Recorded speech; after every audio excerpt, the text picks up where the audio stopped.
So we're glad to have you here. Please stand up and worship with us.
you are visiting, please do not feel obligated.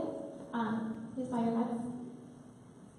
Dear Lord, thank you so much for this day. Thank you for all the blessings that you have given to us. Thank you for the much needed rain that we all needed this weekend. Just be with us. Help speak to our hearts. Be with Aaron. Help give him the words that you would have him to say. And help speak to us. We love you. In Jesus' name, amen. You guys can have a seat. Good morning.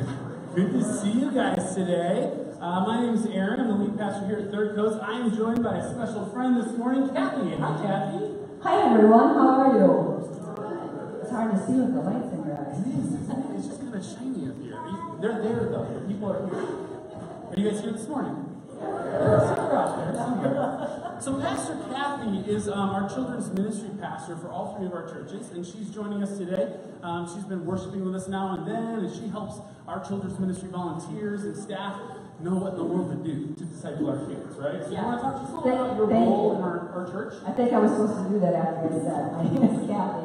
So as a pastor at Ridgepoint, I'm the network pastor, and I've been leading and cultivate quite a bit. They needed some help. Angel is highly organized and does the things that she does well, but I'm turning my eyes toward you now. As you grow, look at all the children you have in the seats. We want to be together as a network in all the churches and what we do and how we're teaching and the pathway we're going. So I'm excited. We're excited to have you. So last week we announced that our worship director, Zach, is going to put some more of his energy into our family ministries this fall. He's going to be full-time with us at Third Coast, which is awesome. Everybody say, yeah. That's so cool. And Kathy works with Zach to make sure that we're actually discipling our children and our students. Our offices are right next to each other, so I'm telling them all kinds of things. That's great. So we're thankful to be part of a larger family of churches. It's not just Third Coast. It's Cultivate in Hamilton and Ridgepoint High. So welcome, and we're glad to have you with us today. Thank you very much. Why don't you talk a little bit about what we're doing kind of Are you ready to hear it? This is a scavenger hunt. Yeah. Okay. I had to check. We had to do this morning. So this is the second week of the Fearless Scavenger Hunt. So how many of you were able to decipher the clue, find the box, and I got one hand. Anyone? Oh, look here. A couple more hands. It's not too late. The clues are always online on the Third Coast web. Don't use those words around here. You see, I'm such a network pastor. I see you all. So you can always get last week. And now are you ready? Do you have pen and paper out? Because this week's clue, I don't know how many times I read it. You ready? You don't look ready. Are you ready? Yeah. Okay. The old ball and chain no longer remains. The one at hand is found in the sand. What is that thing? Solid and a ring? Wingless? Beakless? Yeah, watch it soar. You might want to check basket number 4, -3. Tee-hee. It's a little tricky. Zach wrote. Fearless, kind of. I wear it on a necklace chain, which is kind of cool. You can put it in a bracelet. And when you decipher the clue, you find the box, you add a bead to it. I think the coolest part is, more than anything, is it brings you to a site and you pray God's grace and peace and love over that ministry that you're partnering with, or wherever it is in the city. I think that's the best part. It's fun. So my kids and I did this last week. We found the first clue at, anybody know? Well, the spoiler alert, and we prayed over the city, we climbed up the stairs. It was just a fun family outing. So just engage that if you want to with your family or with somebody else, a friend or something this summer, and it's just a fun time. So that's the Fearless Scavenger Hunt.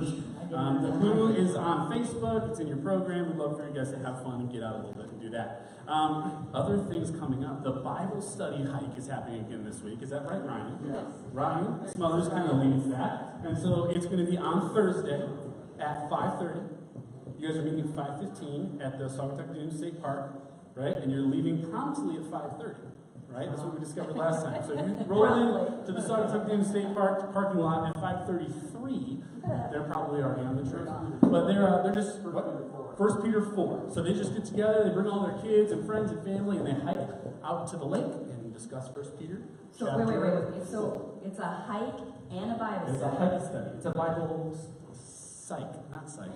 That doesn't work. Study hike? I don't know what it is. But yeah, it's a Bible study hike that the Soldiers are leading. So we'd love for you guys to engage that. That's going on this week. Also, next weekend, Sunday night, we're having our campfire worship again here at camp. So we'd love for you to come to Fire in the Night and just do some singing and scripture reading with us. And that's going to be out here on the fire pits at 6:30. Great. That's all I have. Okay, my turn. If you're new with us, this church, any church within the network, I got to hold the mic right by my mouth, I know. What makes us unique as a faith family is that we are part of a network. So there's Third Coast in Saugatuck, Cultivate in Hamilton, Ridgepoint in Holland, but together we make a church like the body of Christ, doing things in our context, in our cities, in our places. We got something super special on September 9, 4 p.m. in the afternoon. We're going to do a pig roast, so that's all of us together, and baptism at Tri-Ponds. Is the address for Tri-Ponds behind me? It's in Allegan. Google it. Wow. So if you are considering, wondering, thinking about being baptized, this would be a great opportunity for you to look into. If you've been baptized, if you're not ready, this would still be a great opportunity, because we want to support those who are going to be baptized, and we would love to eat together. Fellowship around the table is the best time. Or picnic table. Or picnic tables. Campfire. It's going to be a blast, though. Pig roast. All three churches, outdoor baptism, pig roast. Save the day. It's going to be a blast. Well, we're thankful you're with us this morning. At this point, we're going to say hi to all of our children. Hi. And we're going to let you go back with Angel to continue worshiping in our children's ministry spaces. So the children can go ahead and go back this way with Angel. And there they go. There they go. And the rest of y'all can say hi to somebody, grab a cup of coffee, and we'll be going in just a few minutes here.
Good morning!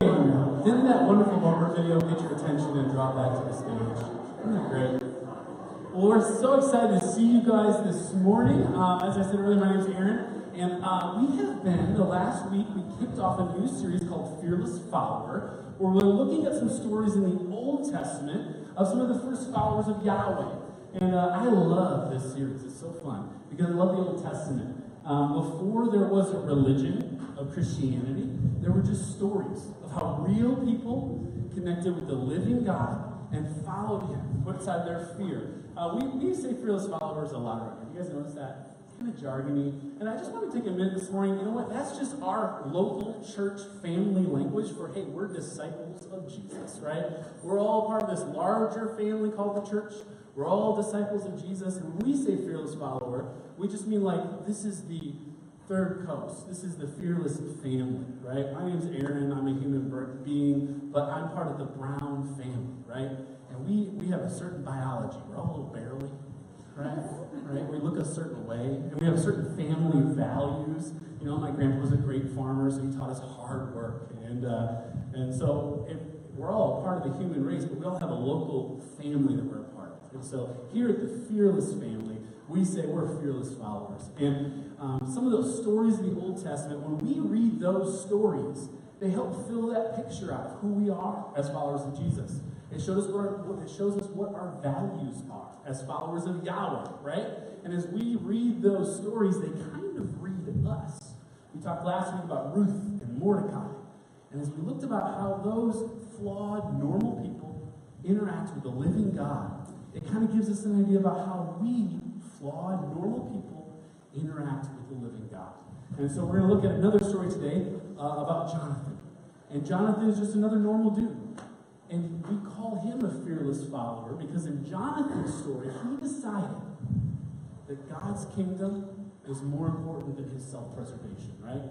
Fear is a wonderful thing, isn't it? When you're on the highway and there's a semi barreling down on you, fear saves your life. It's not always a bad thing. It's a self-preservation instinct. But as followers of Jesus, we decide that sometimes God's kingdom is more important than our self-preservation. And we set aside fear for a bigger picture of what life is supposed to be about.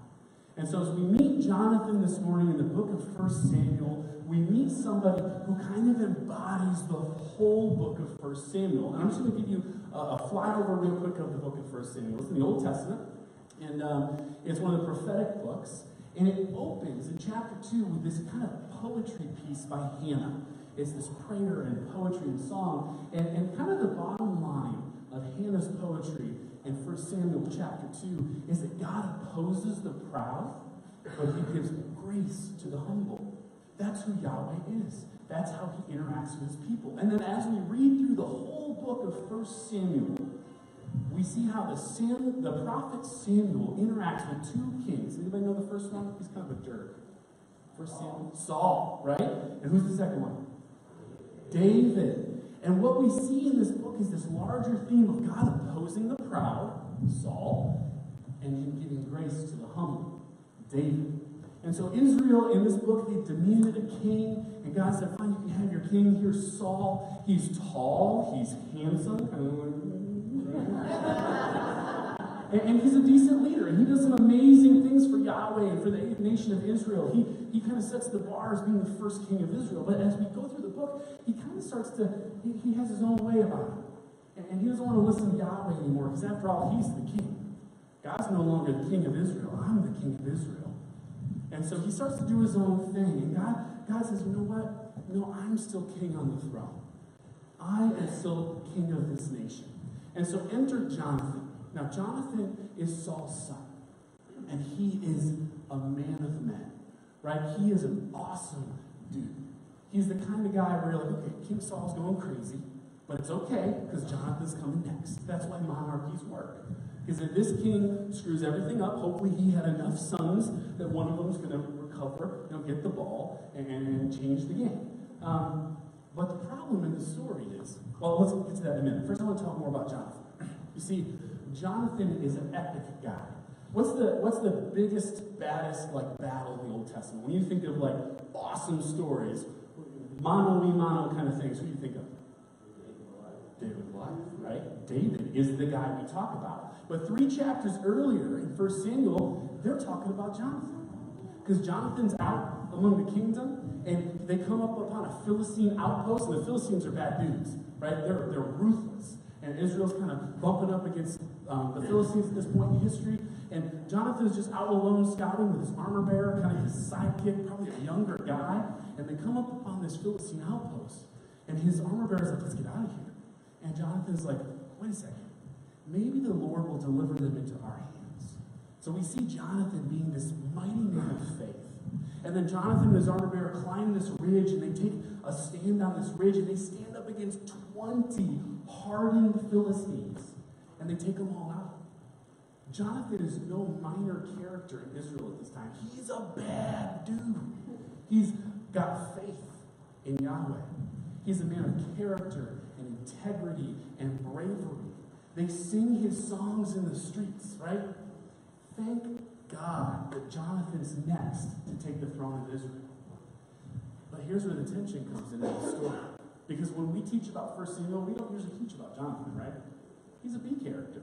He's background. He's support.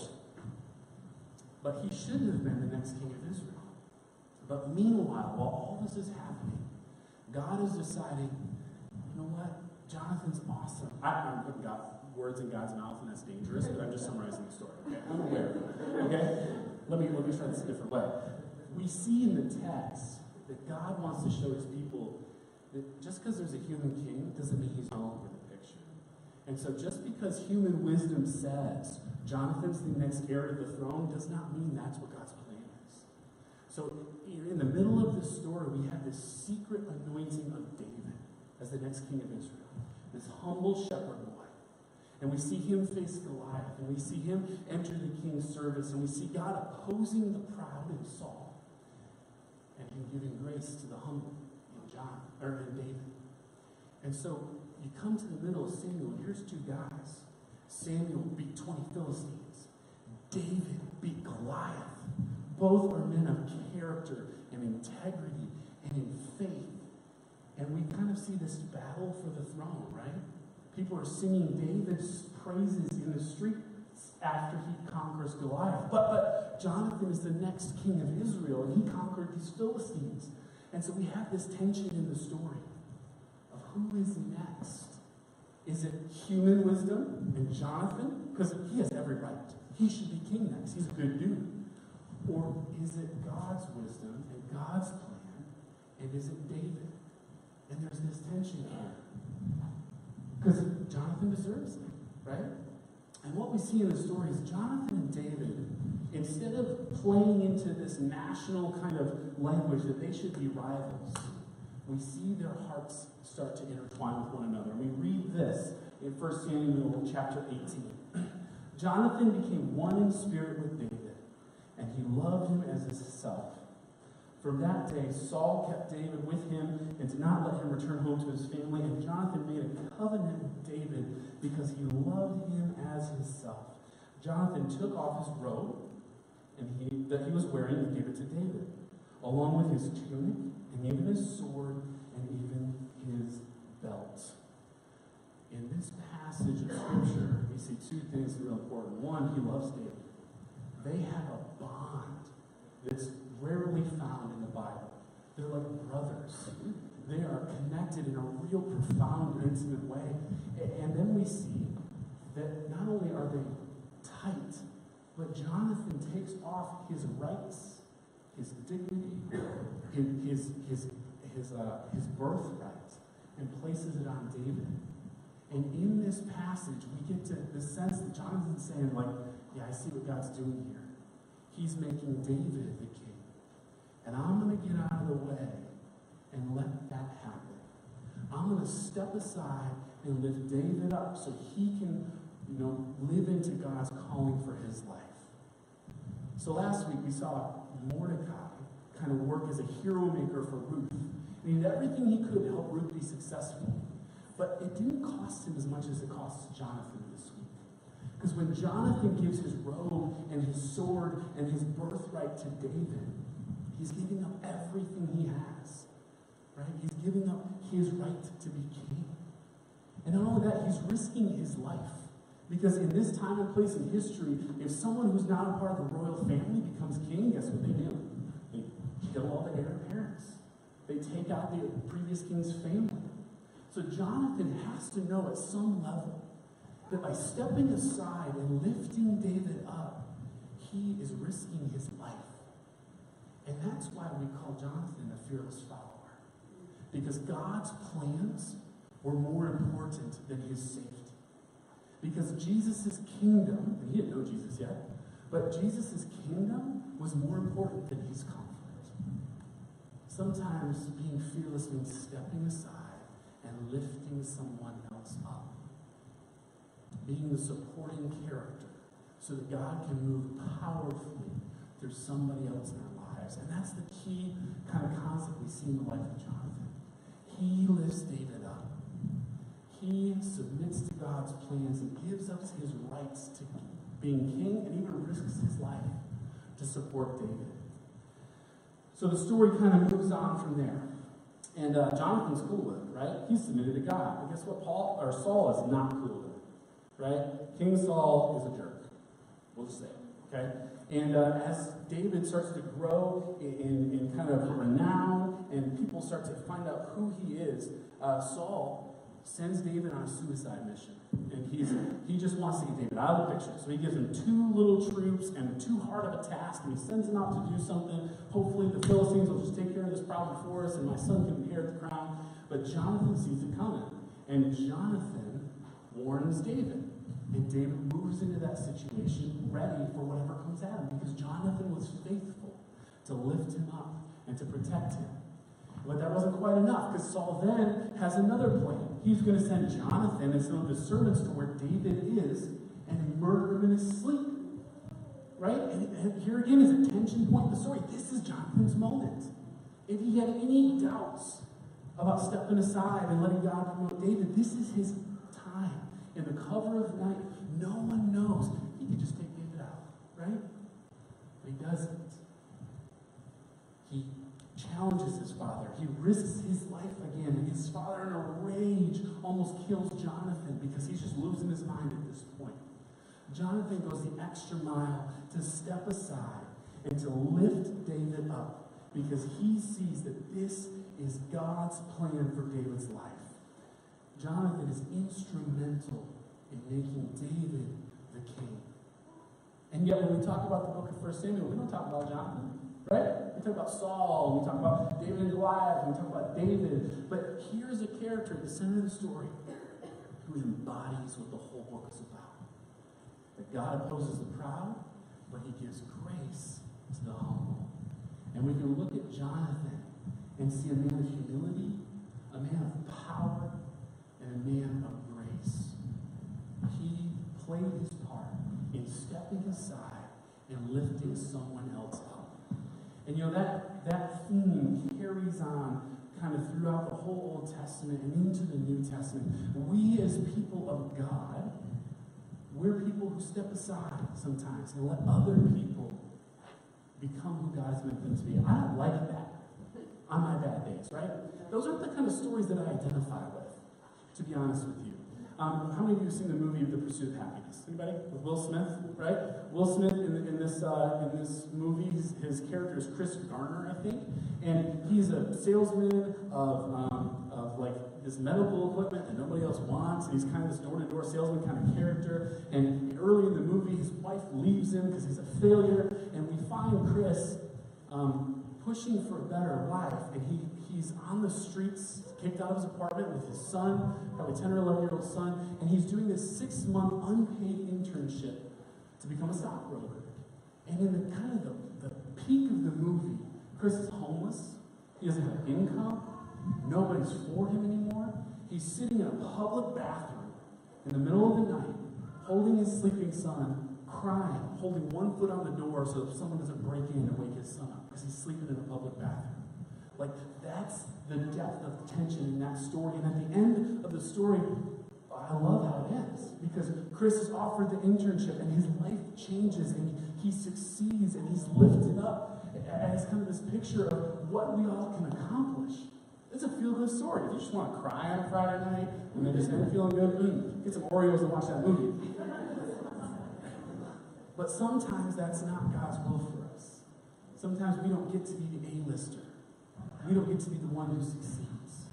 In the kingdom of Jesus, sometimes we humble ourselves and step aside so that God can use us to lift somebody else up.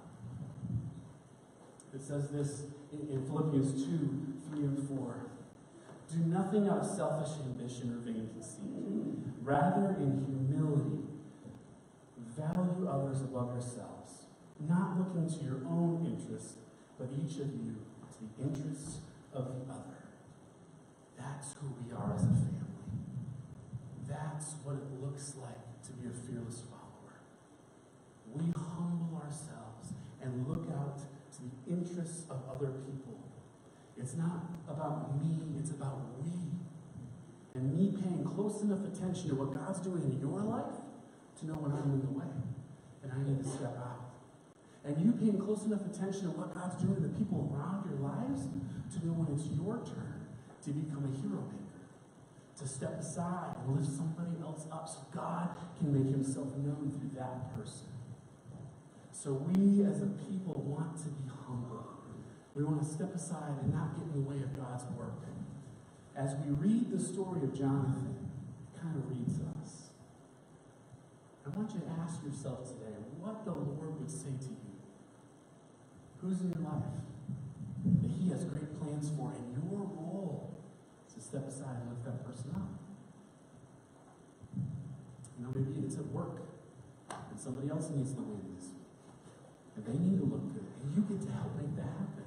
Maybe it's at school. When you go back to school this fall, maybe there's somebody else who needs to feel safe and popular, and you can do something to include them into your social circle, or you can do something to help them become all God's created them to be. Maybe it's in your marriage. Ouch.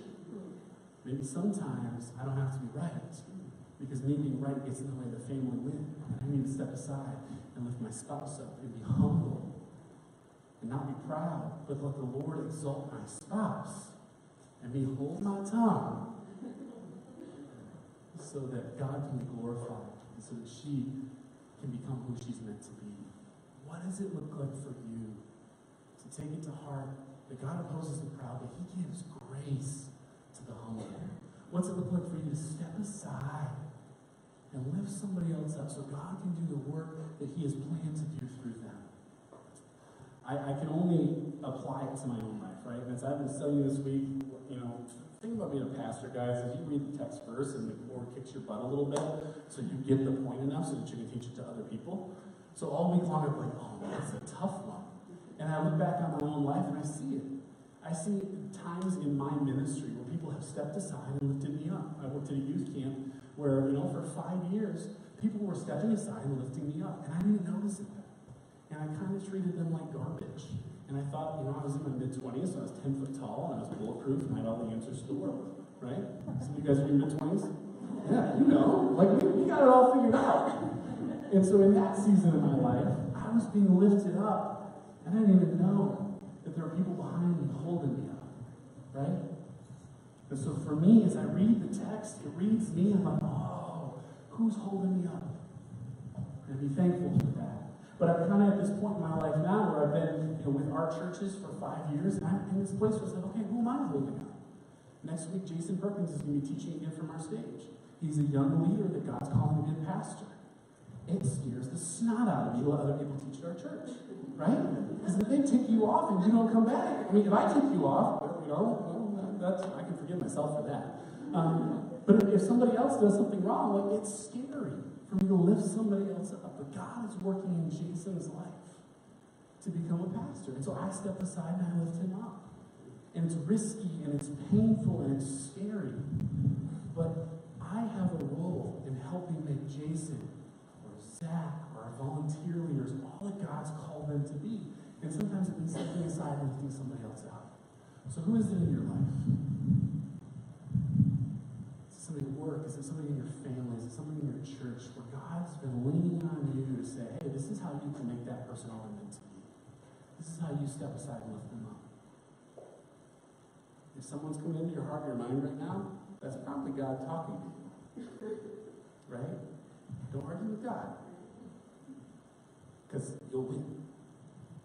And then you'll miss out on the blessings of what he's calling you to do. So I'm going to pray for us this morning and just leave you with that thought. How are you supposed to be humble this week? Whose life are you involved in? God is calling you to make them all that they can be. And he's asking you to play the background. Jesus, we love you. The worship band can come forward at this point. Jesus, we love you. And we're thankful for yourself to us in the Bible, and that you show us more of who you are and more of who we are because of that. So as we remember the life of Jonathan today, would your Holy Spirit keep speaking truth into what we think and how we see the world, and help us to step into who we are meant to be, and help us step up, help other people step into who they're meant to be. In Jesus' name we pray. Amen. So at this time, we're going to finish the service this morning singing together, but we're also going to take communion.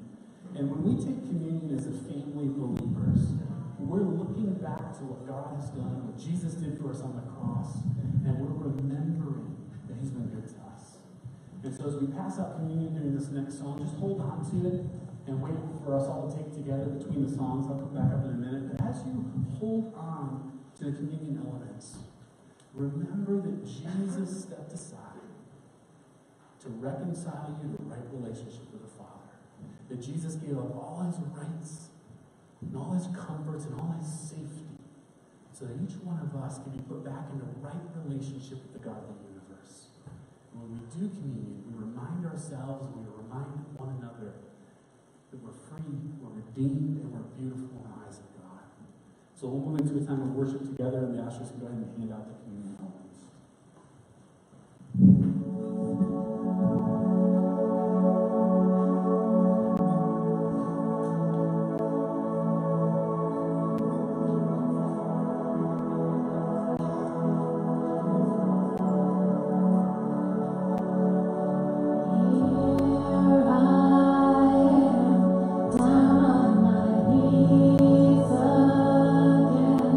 Surrender me, Lord.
call Jesus Lord, we invite you to take communion with us today.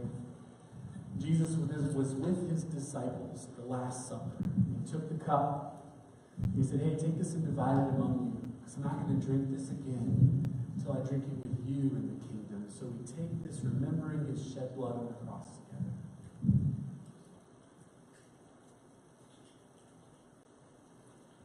And after that, he took the bread. And he said, this is my body. It's broken for you. As often as you eat this, do it in remembrance of me. And so we take this cracker. Nothing magical about it. But we remember that Jesus stepped aside and gave up his throne and died a criminal's death so that we could be lifted up and reconciled to right relationship with God. Take this and remember that.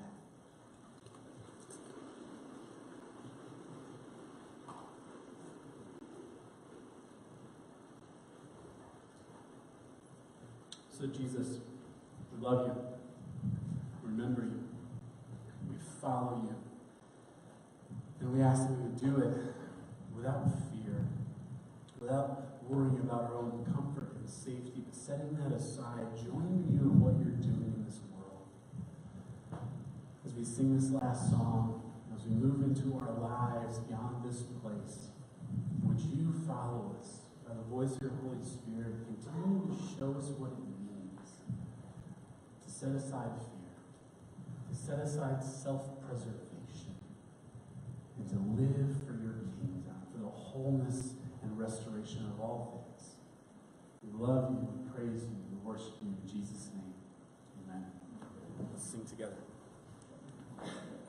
As we move into this last song, if anybody feels like they need some prayer, you can head on over to the I Am Restored wall.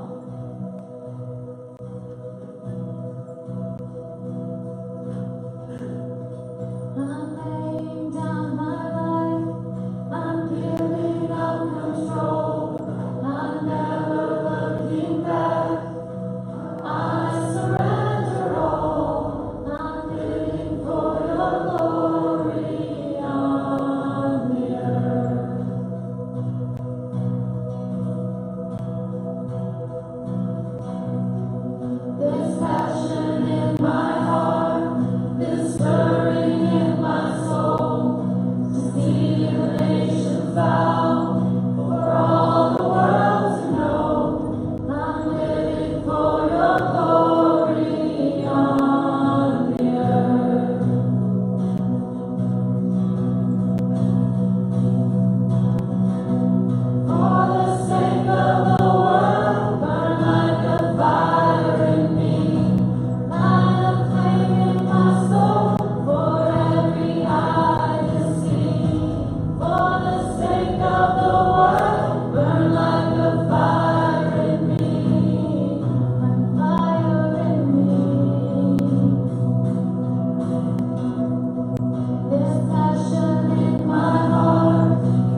that's our prayer for you this week.